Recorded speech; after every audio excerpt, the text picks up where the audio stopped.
Acesse sejaamigo.com.br e conheça os planos. Amigo, viva conexões reais! Olá, o Conexão Poder recebe a deputada federal Gisela Simona. Bem-vinda, deputada, ao Conexão Poder. A senhora que veio aí diretamente de Genebra, né? De um evento em que participou representando a Câmara Federal. Conta pra gente um pouco sobre essa representatividade, como é que foi tudo isso. Então, na verdade, é uma grande honra, né, e uma grande responsabilidade ao mesmo tempo de participar desse evento, até para que todos entendam, né, em novembro do ano passado, 2023, a Câmara dos Deputados criou, né, pela primeira vez a bancada negra da Câmara dos Deputados, né. Como que ela é constituída? Dos 513 deputados, nós temos 91 que se declararam pardos na sua candidatura e 31 que se declararam negros. Então, ela é exatamente essa junção de deputados que se declararam negros e pardos na última eleição, então todos constituem automaticamente a bancada negra. E nós falamos que ela é um grande avanço e um momento histórico porque ela faz com que se tenha um tempo de liderança dentro da reunião de líderes, que é onde se vota qual é a pauta que vai para o plenário. Então, muitas vezes você tem muitos projetos de lei bons que tratam da questão que envolve a questão afrodescendente, mas muitas vezes não chega a plenário. Então, com essa posição na bancada de líderes, a gente consegue ter isso, e uma vez por semana, então, a gente também tem o tempo de líder na plenária. Então, isso é muito importante. E houve uma deliberação para que 4 membros participassem dessa reunião que foi na sede da ONU em Genebra, para exatamente ter aí as principais pautas que estão no mundo hoje tratando da questão do povo negro, né? E eu tive essa honra, né, de estar nessa comitiva em missão oficial, escolhida primeiramente pela bancada negra e na sequência pelo presidente Arthur Lira, né? E lá se debateu temas que hoje são de muita relevância, né? Acredito que para toda a sociedade como um todo, que é essa questão da discriminação racial que infelizmente ainda existe, né? Então, casos que muitas vezes a gente vê muito na imprensa, desde Vini Júnior lá na Espanha, quando entra nos campos de futebol, as situações do dia a dia que envolvem aí estatísticas hoje mundiais, onde você tem a menina e as mulheres negras, as maiores vítimas de violência hoje, dentro desses dados estatísticos, dados no mundo com relação à inclusão nas escolas, né? Então, a questão da saúde do negro, né, que tem aí algumas doenças específicas, muitas vezes banalizadas em alguns países, né? Então, tudo isso é uma pauta, né, que está na agenda da ONU, né, e que ali nós recebemos recomendações de como cada país poderá tratar essas pautas dentro aí de cada Estado membro da ONU.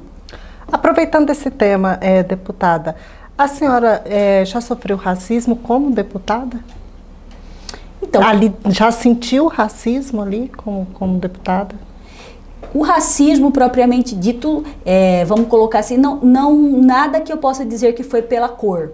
Entendeu? Exatamente. O que a gente entende hoje é uma pauta que a gente tem muito dentro da Câmara dos Deputados, né? Talvez enquanto mulher isso fica mais claro em algumas situações do que como mulher e negra por ser, né? Eu digo desde o ingresso dentro da Câmara, em que você vê que muitas vezes os homens têm mais facilidade de acesso, que os seguranças reconhecem mais facilmente, e as mulheres às vezes têm uma dificuldade, né? A segurança da casa justifica que é porque a gente usa roupas mais coloridas, e porque muitas vezes o bottom de deputado some no meio das nossas roupas, mas todos têm o caródromo para poder reconhecer quem é deputado ou não. Tudo bem que são muitos, né? E tem essa troca, como eu, por exemplo, que não entrei lá no início do mandato, entrei como mas suplente. Mas também tem troca com homem também. Então, e tem troca com homens também, mas geralmente não são barrados, né? Então situações como essa acontecem. E talvez a maior discriminação, essa eu vejo sim, são nas pautas, tá? Não exatamente mas eu digo que pautas que interessam muito a questão feminina ou a questão do negro, isso a gente sofre com maior frequência dentro da Câmara dos Deputados, né? Eu digo isso, eu vou te dizer um exemplo muito claro isso, quando nós tentamos aí mudar não só o percentual de cota de participação das mulheres nas eleições, que foi aquela mini reforma eleitoral que teria, mas nós queríamos aí ter assentos nas cadeiras. Nesse momento a gente viu vozes masculinas mais fortes e vamos colocar assim, machistas, dizendo de que por que garantir cadeiras se nós somos todos iguais, né? Enfim, então são momentos como esse que a gente vê muito flagrante essa questão da desigualdade, né? Essa discriminação é maior com relação a mulheres do que a questão de questão de raça. Né? Agora, quando nós tivemos a questão, por exemplo, né, que foi uma das pautas da bancada negra,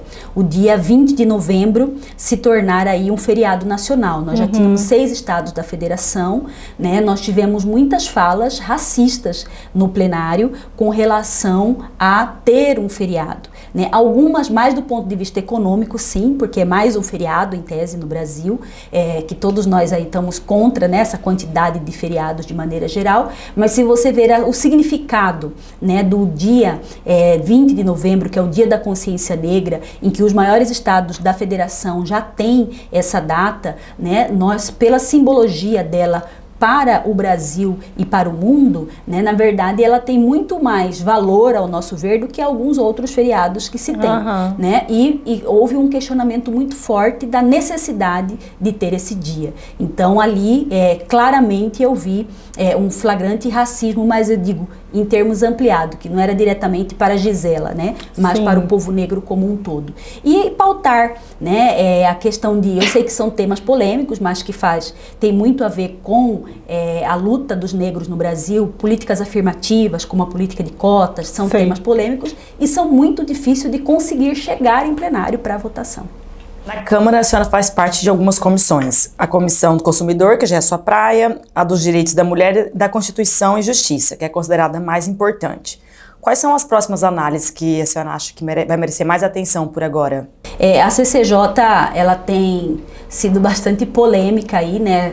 A gente sabe que na mudança de presidência da comissão, né, nós tínhamos, no ano anterior, nós tínhamos uma pessoa do PT, né, representando ali.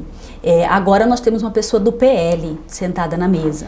O jogo virou. O jogo virou. Então, assim, tudo isso são motivos, infelizmente, para a pauta não andar, né?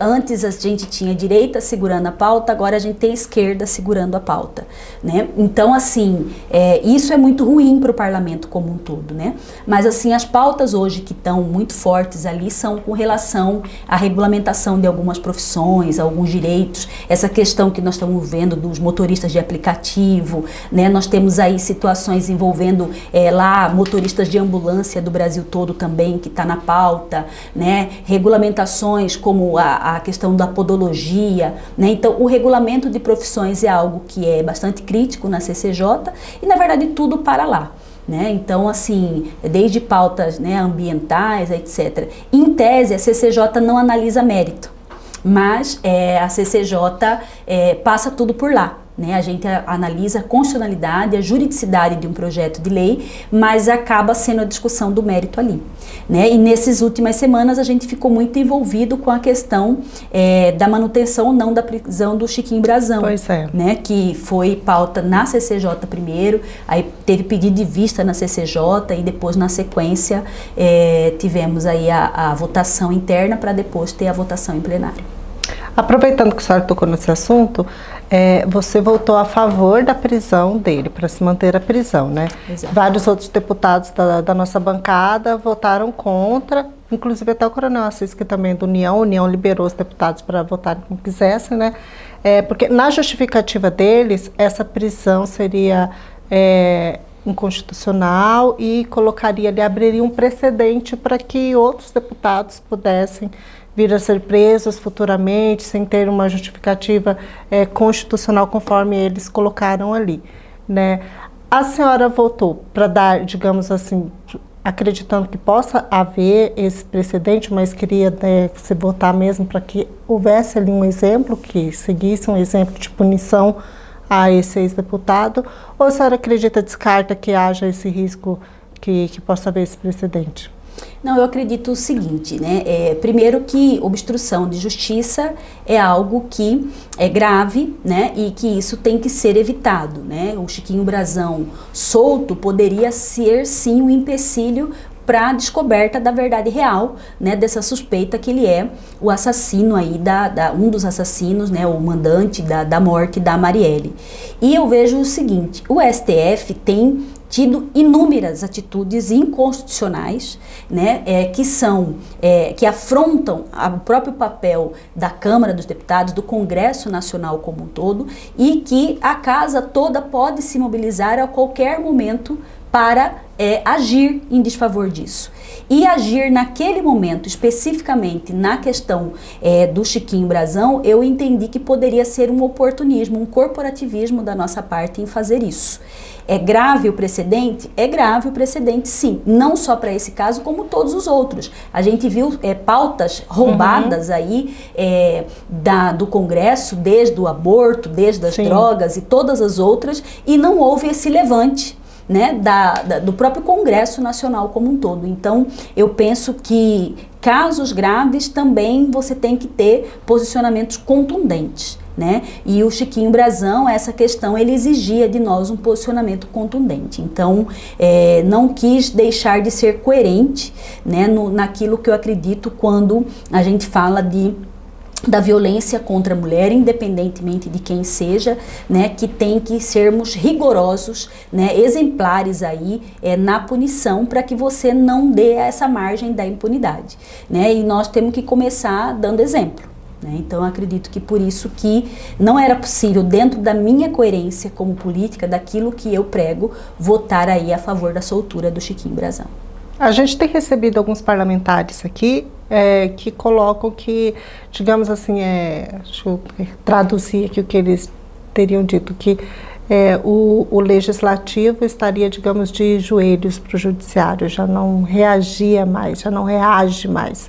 Qual que é a sua avaliação hoje do legislativo perante o judiciário? A senhora está falando justamente de invasão de competências. Então, eu vejo assim, que nós temos situações gravíssimas, sim, de quase que usurpação do judiciário em relação às pautas do legislativo, mas eu vejo que tem uma necessidade, principalmente dos presidentes das casas, e muita coisa fica ali no Pacheco, né, no Rodrigo Pacheco, a iniciativa de colocar para votação, né? Estar de joelho ou não depende muito de nós, e quando eu falo nós, não é até do deputado isolado, de um senador isolado, mas dos nossos presidentes das casas, seja do Senado, seja do Legislativo, que nós temos a competência sim de cobrá-los, né, para que venham a pauta, que a gente não fique correndo atrás de uma pauta que o judiciário está pautando aí no Brasil, mas que a gente tenha a iniciativa de enfrentá-los.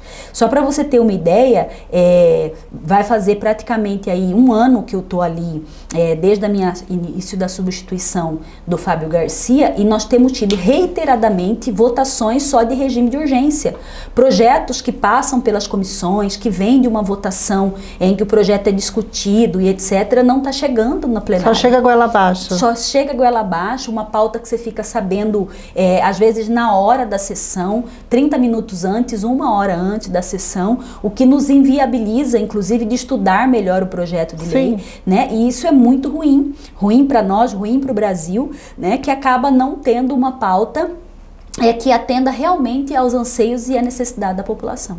Deputada, o Senado aprovou o Cadastro Nacional de Pedófilos e Predadores Sexuais. O projeto é da senadora Margarete Busetti e segue agora para a Câmara. A Câmara já começou um trabalho para conseguir aprovar isso? E o que pode ser feito, também outras medidas que a senhora acredita que pode ser feito para evitar esse tipo de crime?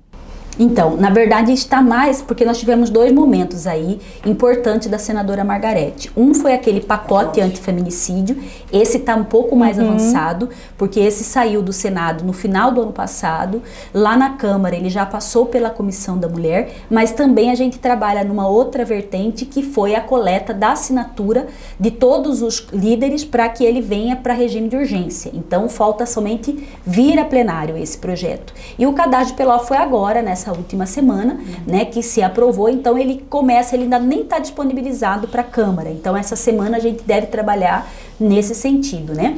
Eu acredito que há Há um interesse, sim, principalmente da bancada feminina, que isso se torne lei o mais rápido possível no país, em razão dos argumentos, né, que a própria autora do projeto já colocou, de que hoje você, muitas vezes querendo contratar alguém para sua casa, para sua empresa, você não tem onde buscar, né? Ou muitas vezes você busca numa certidão e os casos de violência sexual, ela vem como segredo de justiça. Então você acaba não tendo essa informação, né? Então vejam que há essa necessidade, sim, né, desse cadastro, e acredito que nós precisamos trabalhar em várias vertentes, né? Assim, o que tem acontecido hoje no Brasil como um todo, Mato Grosso, infelizmente, lidera esse ranking de feminicídios e de violência contra a mulher, né? É algo que ele passa por a questão da impunidade, sim, que exige penas mais duras, mas exige algumas atividades muito mais complexas aí por parte do poder público,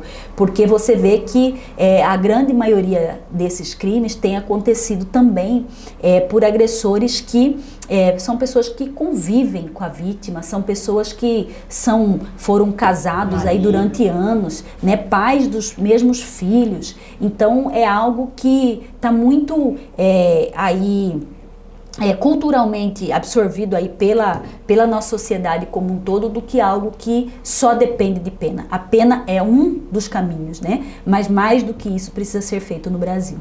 Uhum. Mas qual seria? Me dá um exemplo, então, tá? Então, eu não tenho a fórmula, infelizmente, entendeu?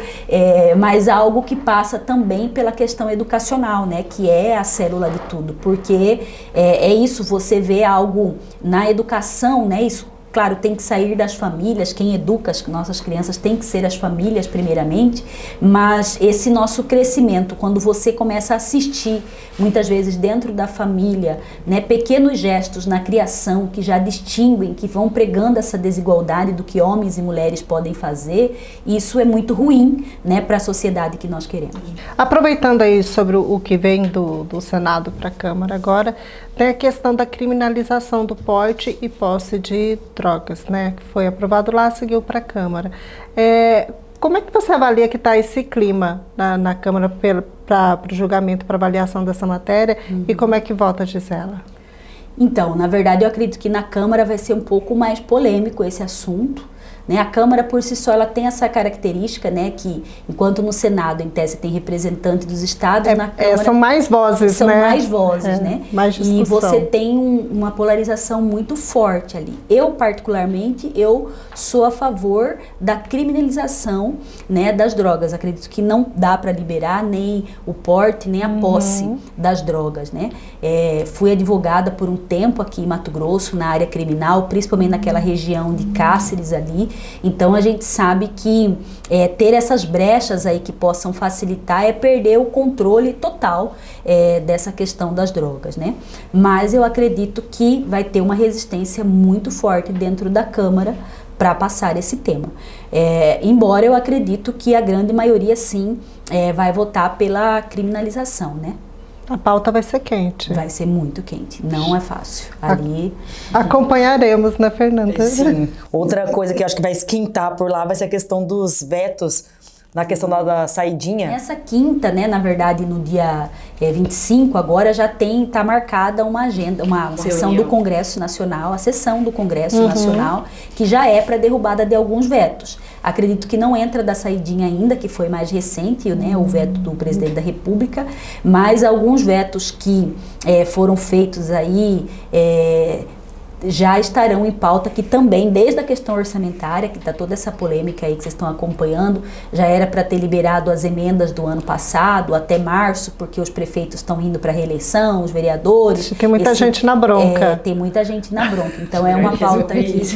Então tem essa questão do orçamento, que vai ser quente essa semana em Brasília, né? E tem essa questão da própria PERSE, que é aquela questão também que foi vetada aí, né? Tem a questão da Polícia Civil, que teve um veto no Estatuto da Polícia Civil também, em todo o Brasil. Então são pautas aí que vão estar aquecendo muito a plenária do Congresso Nacional nessa semana.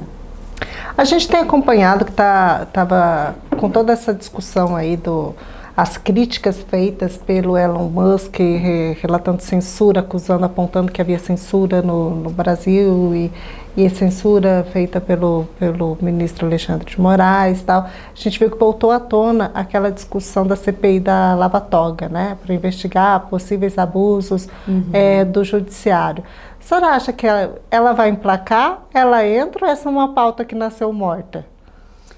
Eu não acredito que entra, sabe, a pauta, embora fosse importantíssima. Sim, mas assim, pelo clima mesmo, que se acompanha ali, né? Pelo clima, né? O que, na verdade, a gente verifica que está mais, assim, a ponto de vir à plenária é o famoso projeto das fake news, né? Esse tem um comentário muito forte que vai se aproveitar esse momento para vir em discussão, né? Agora, sim, é muito claro que existe uma linha na muito eleição tênue. de novo, pois vai vir. É uma linha muito tênue aí, né, entre essa censura, vamos colocar assim, e ao mesmo tempo a liberdade de expressão.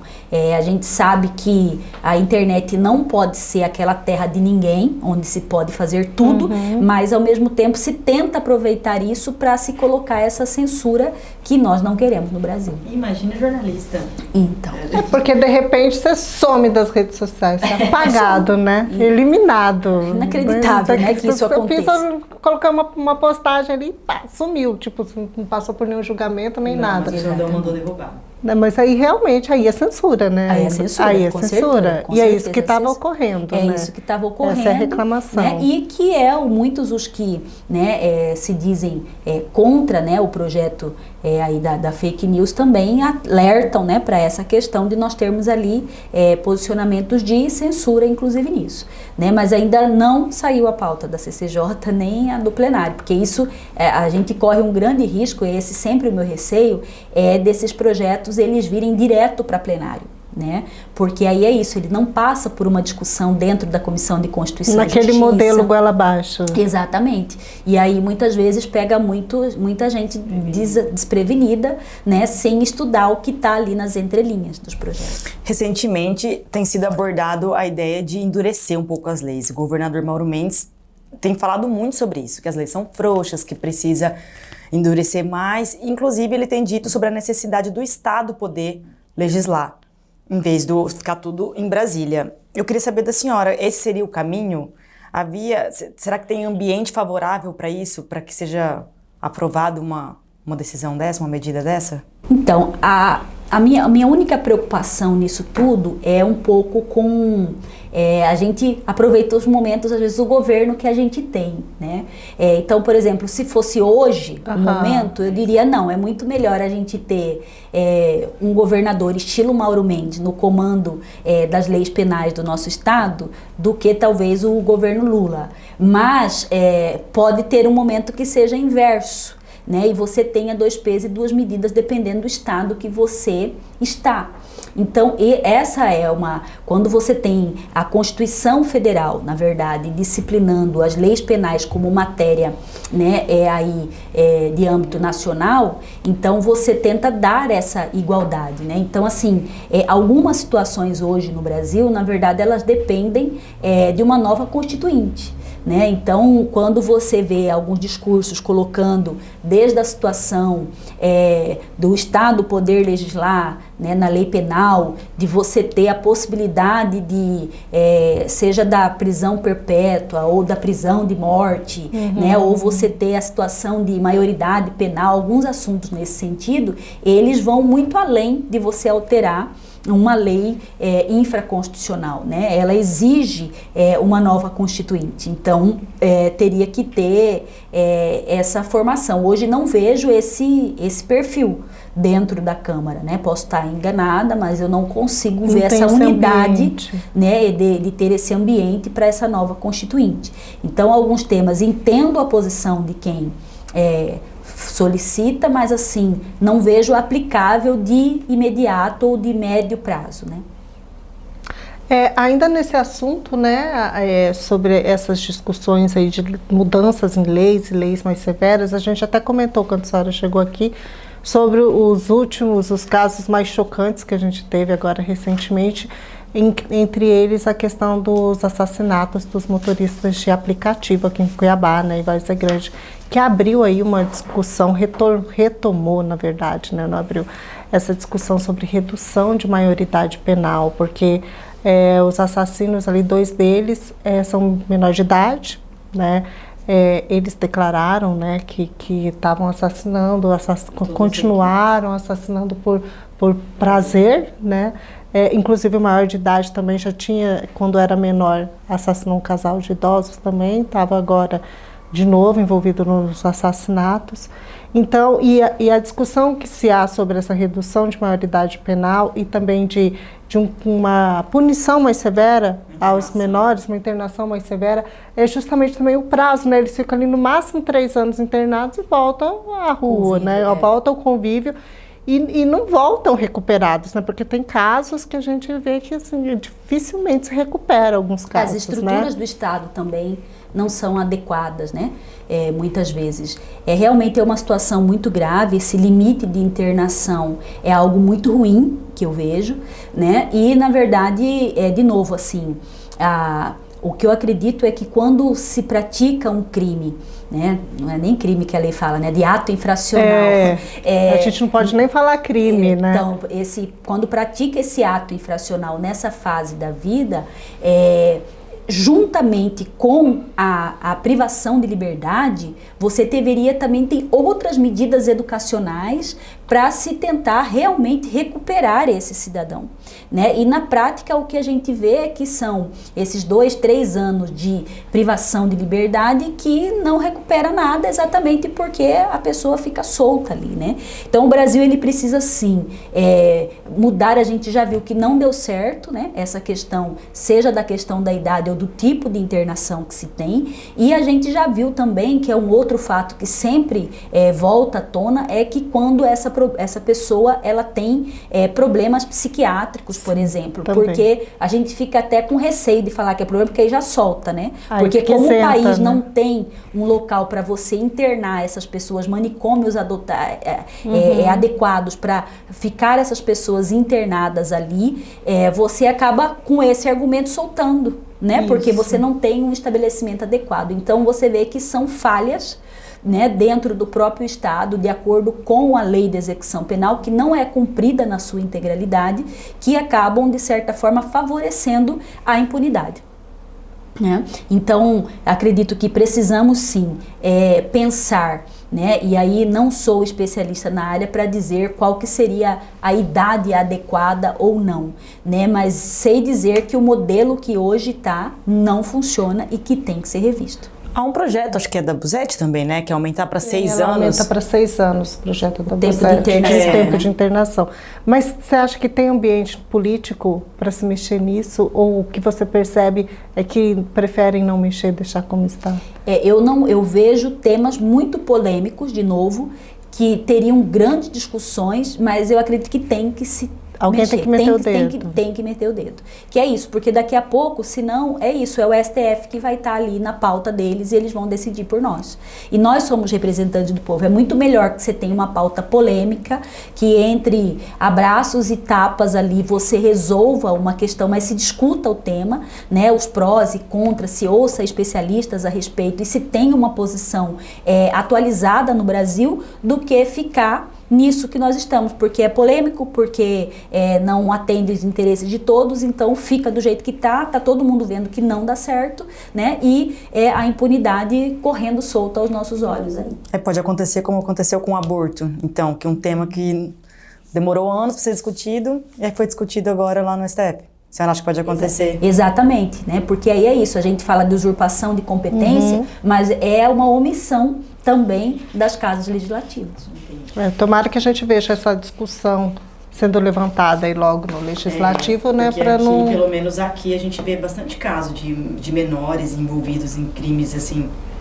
Cada vez então, mais eu entendo que tinha que pautar, né? Nós precisamos dessa pauta. É um clamor da sociedade como um todo. Cada vez que acontece um fato como esse, vem à tona esses temas que são antigos, né?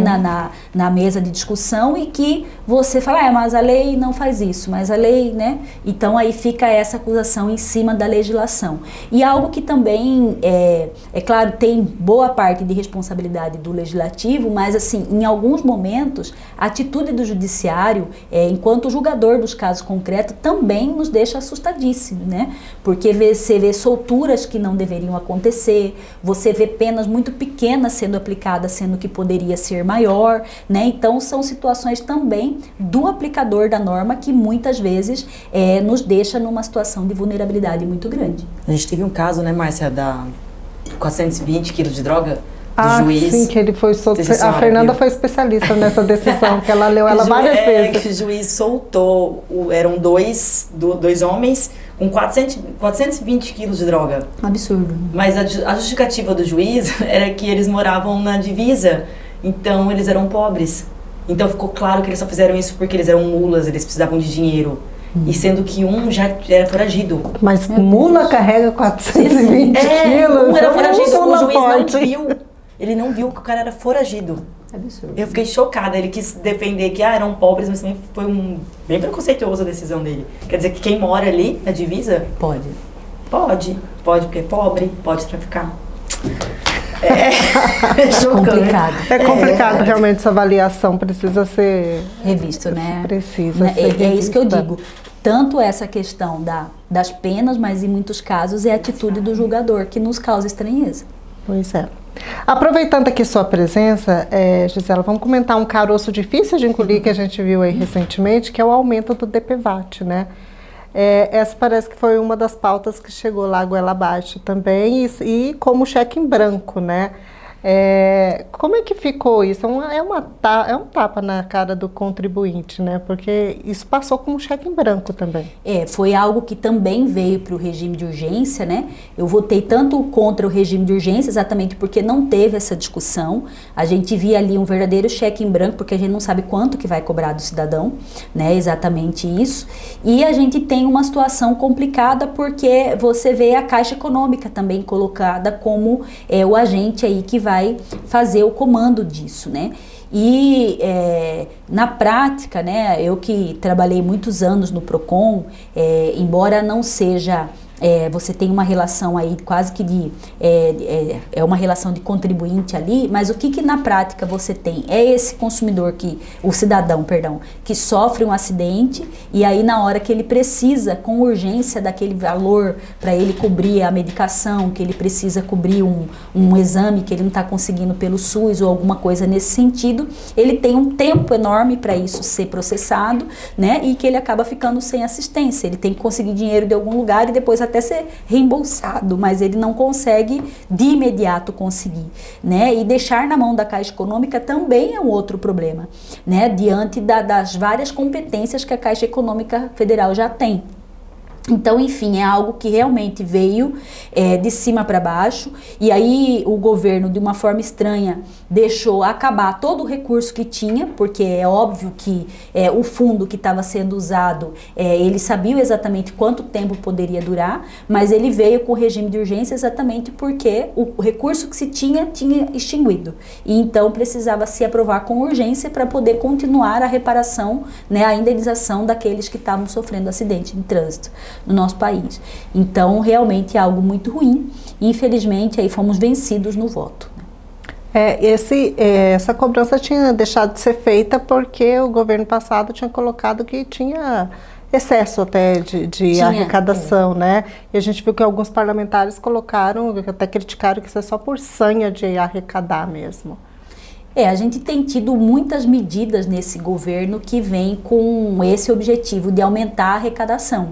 E o brasileiro não aguenta mais pagar imposto. O brasileiro não aguenta mais pagar nada. Tá né? caro. E o pior é que a gente paga e não tem contrapartida, né? Que é o pior, por isso que eu estou dizendo. Além de ser ruim pagar, é algo que você vê que na prática vai ser muito difícil você receber, porque você deixa quem, na verdade, vai fazer a gestão do seguro DPVAT numa situação que a gente sabe, a Caixa Econômica para contratar mais gente é só por concurso, é uma empresa pública, a estrutura que a Caixa Econômica tem, nós estamos vendo aí, sem ter DPVAT para ser responsável, a fila que nós já temos na Caixa, né, para você conseguir receber benefício, para conseguir ter moradia, né, que é o seguro habitacional, enfim, a gente já tem as dificuldades da empresa e aí você vai colocando mais atribuição. Então você acaba tendo mais uma obrigação para pagar e a contrapartida que você vai receber ela é duvidosa. E esse é um governo que prometeu picanha e cerveja pra gente. Então, falando nisso, deputada, eu fiquei muito irada. E a gente só tá levando rumo. Que o Lula, ele tá reformando o Heliponto por 769 mil para receber até carros voadores. Eu fiquei chocada com isso. Eu quero saber da senhora se a senhora acha que é esse governo que representa a vontade do povo brasileiro. Qual que é a avaliação que a senhora faz desse governo? Então, na verdade, até agora o governo não mostrou para o que veio. Né? Infelizmente a gente está tendo, principalmente na área econômica, né? Eu acredito que aí a maior falha do governo é exatamente essa questão da área econômica, porque você vê essa sanha arrecadadora que a gente falou há pouco aqui, de criação de muitos impostos, né? De jogos a apostas, enfim, a DPVAT de novo, a uma série de outras situações que estão sendo cobradas do cidadão, e por outro lado você não vê essa contrapartida melhorando, o que é muito ruim, né? Porque dentro do que se propunha isso, pelo menos se você tivesse o Estado fazendo esse serviço, era algo que nos aliviaria, mas a gente não vê essa melhora. Sim, e aí a gente viu também uma pesquisa agora recente, né? A gente vê o governo colocando que não está tendo inflação, a inflação está controlada. E a gente viu até pesquisa recente do IPEC, do pessoal, né, ali criticando justamente o que mais houve de crítica foi com relação à inflação, né? Então, assim, parece que é vendida uma falsa história, né? Uma falsa realidade. E eu que gosto muito da pauta do consumidor, né? O número de pessoas endividadas, de famílias endividadas, tem aumentado muito no Brasil, né? E você vê que a perspectiva, muitas vezes, que você tinha, não estou nem falando do super endividado que já não tem mais nem condições para emprestar, mas mesmo quem está endividado e hoje quer sair de uma dívida, você vai buscar crédito e as taxas de juros são absurdas. Então, assim, é algo que a hora que você olha, você fala assim, não, a saída não é aqui, porque não dá. Né? Você vê, eu que tive aí essa oportunidade, como nós falamos, de fazer uma viagem internacional, nosso dinheiro tá valendo nada.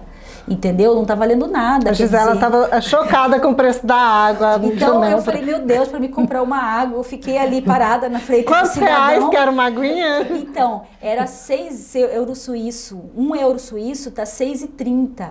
Né? Então, assim, então, assim, eu fiquei ali fazendo a conversão, meu colega falou assim, para de fazer conversão, senão você não vai tomar nem água aqui, né? Então, assim, é chocante pra gente. Então, nosso dinheiro tá valendo nada, né? A situação financeira do país gravíssima, né? Do cidadão, né? Você vê, e aí, junto com isso, alguns órgãos federais também bastante vulneráveis, né? Eu vou citar o exemplo do INSS, a gente tem muita demanda de idosos, né?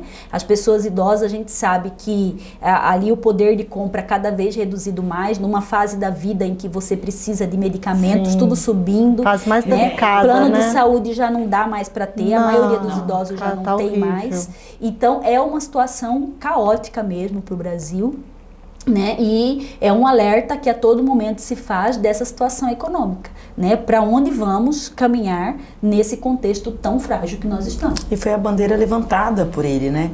Principalmente essa. De atender, né, os mais pobres, de dar, digamos, com melhores condições de vida, né? Ele disse que a gente ia poder Melhores viajar, condições Márcia. econômicas. Ele disse. Eu não viajei assim. Comendo picanha. De avião, não. E comendo picanha, ele disse. Ele prometeu. De avião não fui de carro. Não teve comida de avião. Tá caro pra caramba. A gente... Não, o mercado tá uma coisa fora do normal, é surreal. Vamos fechar com política? Né?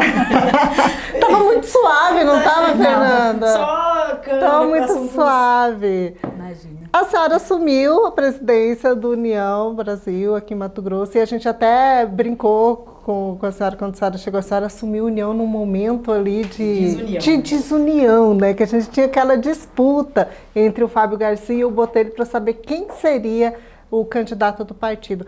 E aí, como é que tem sido esse trabalho aí à frente do União? A gente viu que a senhora já chegou também fazendo algumas reuniões ali, colocando até para os vereadores como é que a banda toca, como é que está sendo? então um grande desafio, né, assumir União Brasil aqui na capital, né, e vejam que na verdade a minha missão ali foi exatamente aglutinar aí a maior parte dos nossos correligionários. Trazer união. Né, e também a questão da nossa chapa de vereadores, foi a primeira missão ali do tipo, né, foi um dia simbólico, foi dia 8 de março que eu tomei posse como presidente e simplesmente nós tínhamos aí menos de 30 dias para montar uma chapa forte, competitiva para as eleições. Então foi desafiador, mas acredito que nós conseguimos aí essa primeira missão, né? E também estamos conseguindo unir o grupo aí em torno da candidatura majoritária do deputado Botelho, né? Que vem aí a prefeito pela União Brasil.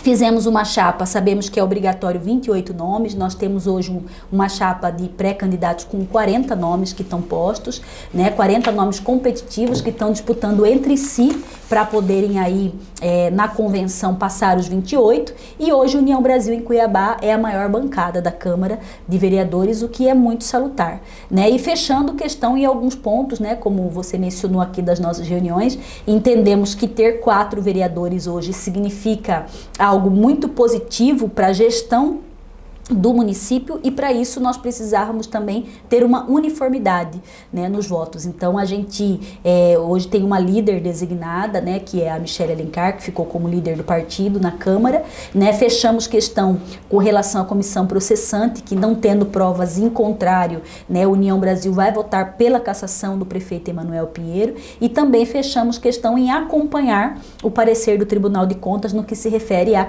reprovação das contas de Emanuel Pinheiro. E como é que a banda vai tocar na questão da disputa aqui em Cuiabá? O União está vindo para o tudo ou nada? Como é que vai ser essa disputa aqui? A União está vindo forte, né, com muita expectativa. Sabemos que é uma eleição muito difícil, vai ser uma eleição, não tem ninguém ganho, não tem ninguém tranquilo nessa eleição. A gente sabe que vai ser uma eleição bastante difícil, mas a gente vem acreditando muito, principalmente não é só em uma pessoa, mas no grupo, né, do que se pode fazer para Cuiabá, né? Enquanto União Brasil, um partido que hoje, além do nosso governador Mauro Mendes, nós temos 4 deputados estaduais, nós temos 2 deputados federais, né? E nós sabemos aí que gerir Cuiabá da forma que está, ela não tem recursos próprios para isso, né? Para voltar a ser a Cuiabá melhor, né? Então ela precisa dessa junção, ela precisa sim da força do governo do estado, ela precisa do governo federal, ela precisa de emendas parlamentares estaduais, federais, né, para o município voltar a sorrir. Então a gente está muito confiante que esse conjunto de propostas que nós vamos apresentar para Cuiabá vai ser significativo para que a União Brasil consiga uma vitória nas urnas lá em outubro. A senhora disse que ela não tem caixa suficiente, então o União já fez as contas e Cuiabá o déficit não permite que ande sozinha? É porque vejam que nós tivemos, por conta da má gestão que nós tivemos nos últimos anos e as próprias contas aí que foram reprovadas pelo Tribunal de Contas, tem déficit, né, de mais de 200 e tantos aí bilhões nós estamos falando. Então, dentro desse contexto, o que acontece? Num primeiro momento, ela tem um recurso para se gerir, mas hoje está deficitário. Então, nós precisamos, na verdade, num primeiro momento, para conseguir gastar certo, né, e ao mesmo tempo ter essa ajuda de fora, sim, né, porque hoje o que acontece? Eu acho muito ruim hoje, eu como deputada federal, por exemplo, quando a gente vai tratar de destinação de emendas, os próprios colegas que já tiveram outros mandatos falam, não, para Cuiabá não manda porque não vai chegar onde você quer que chegue. Então, eu que tenho a minha maior base de eleitores dentro de Cuiabá, hoje se eu quiser mandar um recurso para Cuiabá, eu tenho que tentar fazer via governo do estado, porque para a prefeitura, se eu enviar, não chega no destino, né? Isso por experiência dos próprios colegas parlamentares que já fizeram essa tentativa e que não conseguiram fazer no recurso certo, né? Exemplo disso que vem à tona sempre, o Hospital do Câncer, né? Que sempre vem aí, reclama e coloca prontamente, as emendas foram destinadas, sim, mas não chegaram. Então, situações como essa são muito graves. Então, a gente precisa ter ali na gestão alguém que tenha essa credibilidade de novo para que a gente possa fazer os investimentos que Cuiabá precisa e merece. Eu tenho só uma pergunta sobre Cuiabá. A senhora acha que quem puxa mais voto? Bolsonaro, governador Mauro Mendes ou Lula? Quem vai puxar mais voto para cá? Na verdade, todos são grandes líderes, independente da posição partidária, né? Eu acredito que a gente tem essa possibilidade de puxar votos. Mas eu acredito que Cuiabá está numa situação hoje tão complicada que essa demanda local ela vai ser mais forte do que a polarização. Então, talvez até diferente de outros municípios em que você vai ver essa luta de Lula-Bolsonaro, aqui eu acho que vai fazer muita diferença o que cada candidato vai apresentar. Com relação a soluções para Cuiabá. Eu acho que o povo está esperando muito isso. Então, eu acredito que vai fazer a diferença isso. Quem conseguir apresentar proposta de melhores resultados para Cuiabá. A senhora, minha última pergunta. A senhora, sempre estou igual ao outro, né? Só mais uma pergunta. A senhora já enfrentou a Abílio numa eleição passada. Depois até teve toda aquela polêmica do mesmo sendo mulher, que eu toda vez falo isso para Gisela, coitada, né? Não deixa ela esquecer. E aí teve que apoiar ali, entrar, não tem como esquecer o mesmo sendo mulher. E aí acabou ali naquela aliança política, depois no segundo turno apoiando o Abílio. Mas o Abílio mesmo fala que ele perdeu para ele mesmo. Sim. Né? Que ele perdeu para ele mesmo por recusar alianças e pela forma de enfrentamento que ele teve com diversos setores, né? Com o governador e com o servidor público e com todo mundo. Ele brigou com um monte de gente e aí no final das contas ele se lascou, então ele perdeu para ele mesmo. Como você vê que vai ser essa briga agora, essa disputa agora tendo de novo a Abílio e frente? Você acha que ele perdeu o ponto, passou então, a vez? Ele continua perdendo para ele mesmo, né? Porque o que a gente viu, né? E aí, é claro, como cidadã, como cuiabana, né?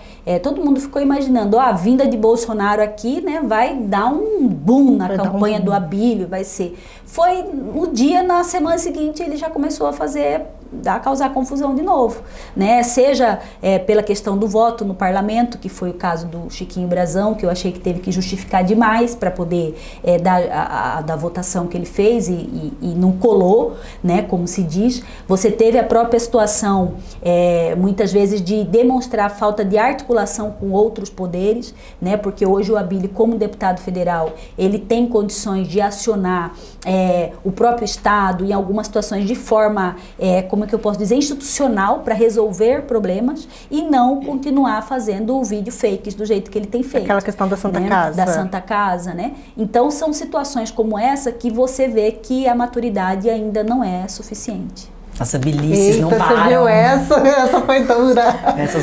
Deputada, obrigada pela entrevista. Fico presente do Conexão Poder para a senhora. O espaço está aberto para suas considerações finais. Eu que agradeço, né? Mais uma vez a possibilidade de estar aqui prestando contas do nosso mandato, dizendo às pessoas que possam nos acompanhar aí no nosso Instagram, que é Gisela Simona Oficial, né? E é claro, ali a gente tá, né, como alguém que tem uma representação do povo para poder receber críticas, elogios e principalmente sugestões para o nosso mandato, seja de posicionamento, seja de projetos de lei. Isso é muito importante para que a gente faça um mandato participativo, né, e que as pessoas possam realmente se sentir representadas. Certo, obrigada. Obrigada, Fernanda, e todo mundo que nos acompanha.